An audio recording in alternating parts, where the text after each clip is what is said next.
સુરત શહેરમાં ખાદ્ય તેલના ભાવમાં સતત વધારો થઈ રહ્યો છે, ત્યારે ચાલતા ટેમ્પોમાંથી તેલની ચોરીની ઘટનાઓ પ્રકાશમાં આવી રહી છે।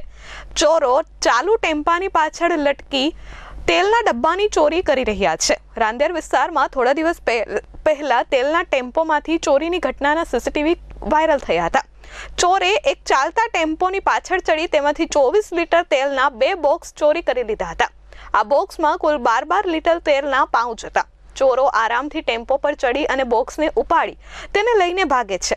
ત્યારે આજે ફરી એક વખત રાંદેરમાં એક કાર ચાલકે ચાલતા ટેમ્પોની પાછળ ચડી રહેલા ચોરનો વિડીયો પોતાના ફોનમાં શૂટ કર્યો હતો। ચોર ચાલતા ટેમ્પોની પાછળથી 15 લીટરનો તેલનો ડબ્બો ચોરીને લઈ જતો હતો। કાર ચાલકે જ્યારે તેનો પીછો કર્યો ત્યારે ચોરી કરી તેલનો ડબ્બો રસ્તા પર મૂકી નાસી ગયો હતો। સુરતના ખટોદરા, પાંડેસરા ચોક બજાર અને રાંદેર વિસ્તારમાં પોલીસ મથકમાં ખાદ્ય તેલની એજન્સીઓ દ્વારા આ પ્રકારની ચોરીના ઘટનાઓ નોંધાવવામાં આવે છે।